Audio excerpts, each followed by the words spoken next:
here's the thing. At the end of the day, in America, we enjoy a certain lifestyle. We enjoy a certain lifestyle. So even if you wanted to come with the premise of we have these wars for oil, okay, let's pretend we don't have these wars to control oil prices and what have you, or whatever you theorize is happening in terms of oil. Are you prepared to pay the energy price for us not doing what we need to do in those countries? You can't enjoy overconsumption in America and at the same time condone what we do in foreign countries, because this shit costs. If everyone was to check their shirt, I guarantee you it comes from a country where we're based at, that we daily do negotiations with in order to keep the cost or the price of America running. At the end of the day, our soldiers, even though that we might disagree with the way they go about things, we enjoy a lot of the spoils of the wars that we had, good or bad.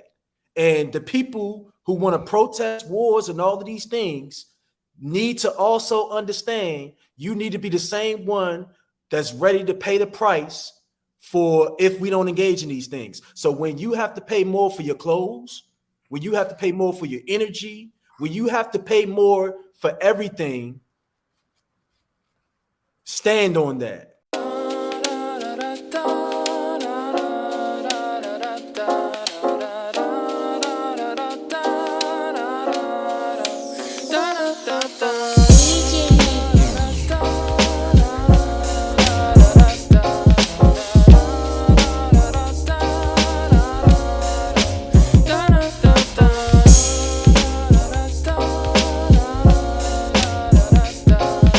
The good guys, or you understand that are nuances and they might not be what is sold to the public? I mean, for me, it's nuance. So I think that when people attack the military, we got to remember this. It's been a very, very, very long time since we've ever had to fight a war on U.S. soil. And I think people's belief about the military would change drastically if we ever had to fight these wars on U.S. soil.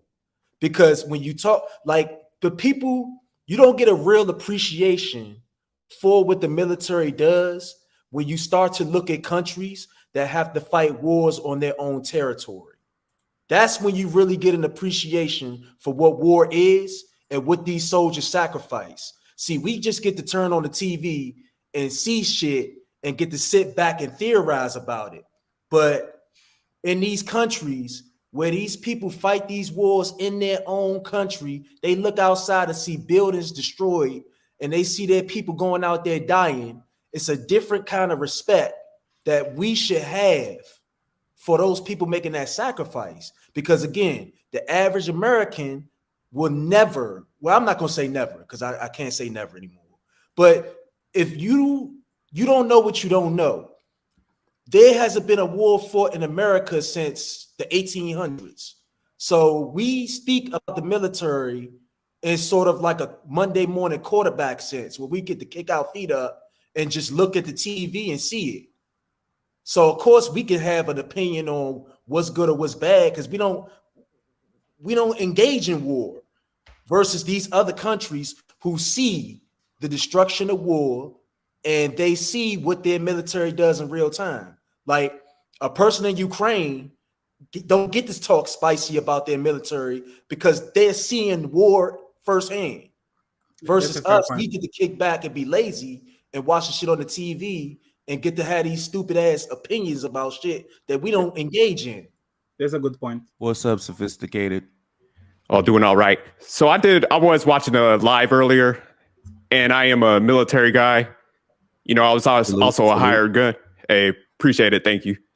So, Fatty, I think the one gentleman that did kind of have an issue, because he was like, every time I see the lives, he's well-spoken. But what you got to kind of understand is, I think most people want to do things for the right reason. So when they go into the military, they go there trying to uplift their family and to also serve their country. So it is a hard pill to swallow when, somebody does kind of come at you and say, hey, what you're kind of doing is immoral. Because it's like we do have leaders sometimes that would drift from the mission, I would say, and do the wrong thing. But when you're in the military, you got to go there and you got to fight regardless. So, I mean, we're still being moral because we still got to hold that honor and that code to that commitment that we made to the military. So you might not always kind of agree with the mission, I would say, but you still, have that honor and that courage that you're going to fight for the country, whatever, direction you're given. So I think that's why sometimes military people will have that pushback. It's not that they buying into every single philosophy. It's just that, you're trying to keep that commitment, and you came there for like different reasoning and different purposes. But I don't think the questions that you were asking were off base. That's one thing that everybody got to kind of understand is in America, you should have questions because we do serve the people. So you should, anybody that has any questioning or wants some understanding, we got to make sure we do kind of communicate what's going on to everybody. But I think Gilded Quan and Omni both had great points. The world is nuanced, and to operate in a civil society, there's some ugly jobs that have to be done in order to make, to give us the protections and the rights that we have. So I think a lot of times people kind of forget that. They don't understand that war is necessary. You're under constant attack. You're just not privy to all the information that's given to you at that time. I agree with that. Yeah, I agree. Let me just say one thing, Gilded Quan. And by the way, Sophisticated, I was talking with J Prince the other day. I appreciate your support. And if someone is going to get a Christmas present, you are on the top of the list. So once again, I appreciate the support to J Prince. Like you are on the front line, my friend. So about what happened, I have a lot of empathy for the OG, right? And that's why I kind of try to trigger him, but then I hold myself and I apologize because I understand what's going on. Like you said, when you are emotionally invested, when you made life decisions that are contingent on there's literally your foundation, right? And somebody comes in and question that foundation, people are going to get triggered. I will do exactly the fucking same thing. If I work 30 years for something and somebody came and says, bro, do you think they really do that? You don't know what you're talking about. I would be exactly triggered the same type of way, right?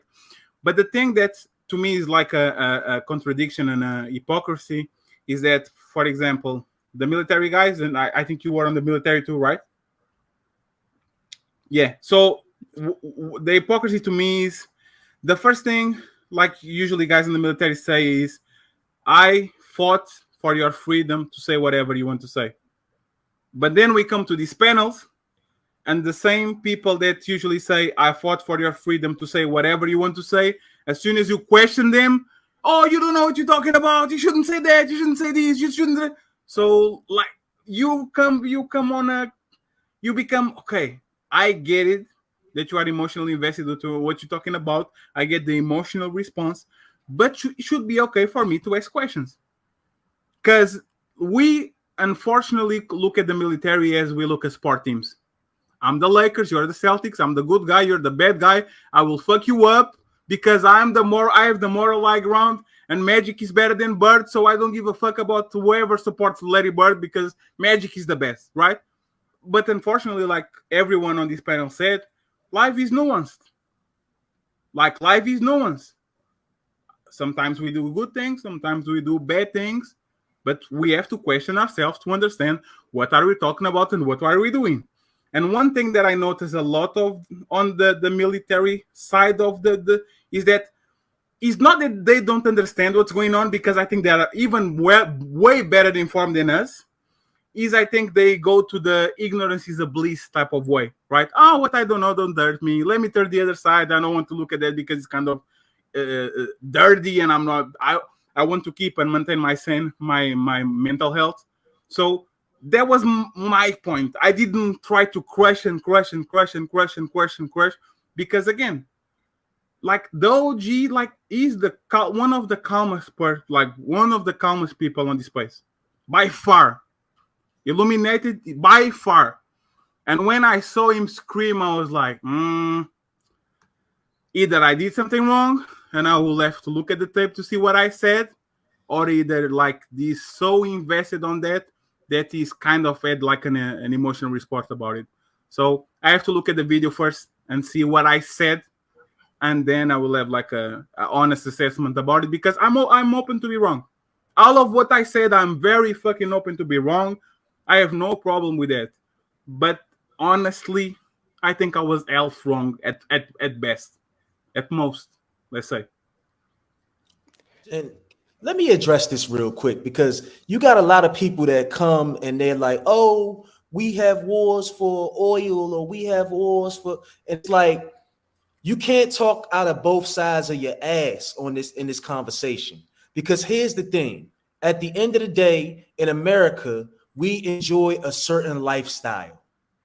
We enjoy a certain lifestyle. So even if you wanted to come with the premise of we have these wars for oil, okay, let's pretend we don't have these wars to control oil prices and what have you, or whatever you theorize is happening in terms of oil. Are you prepared to pay the energy price for us not doing what we need to do in those countries?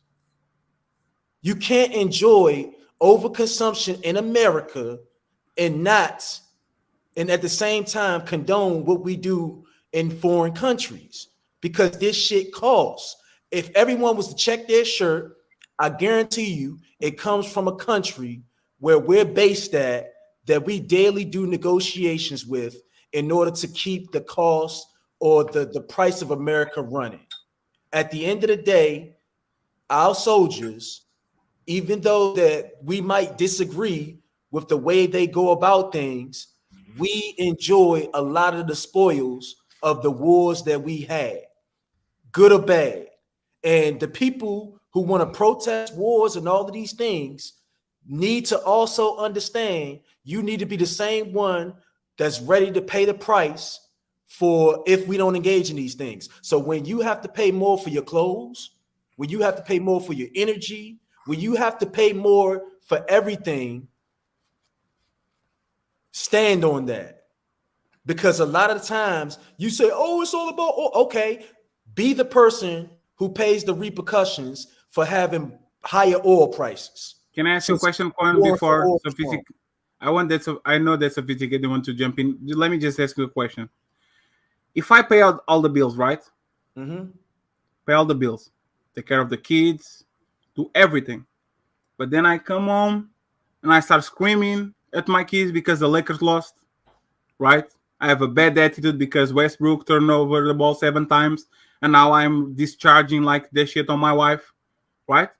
Mm-hmm. Am I allowed to say, hey, bitch, shut the fuck up because I pay the fucking bills? I am the one maintaining your lifestyle. I am the one that is making you like having an easy life. So if you don't want, Nixon, give me a peace sign, brother. If you don't want to be under my wing and benefit of all this privilege that you have by being my wife, just get the fuck out. Do you think there's a fair? Do you think there's a fair assessment? Hey, Fatty, I truly believe that it's a very sensitive week coming up for soldiers. You got to remember, Veterans Day is where a lot of these soldiers get to eulogize a lot of the people that died in their fucking face. So it's like you kind of got to give them that space. You know what I'm saying? And I think that's more of a reaction to what's coming up. Because again, we can't imagine what the fuck a lot of these dudes saw. And for this week to be the week that they get to kind of emote about that, it's insulting. Like, let's say you are coming up on the anniversary of somebody close who died to you, and somebody be like, hey, fuck that person in your life. You might fucking go off. So it's insensitive. You gotta give that space. It's Veterans Day week. I think that's what it was for real. You're being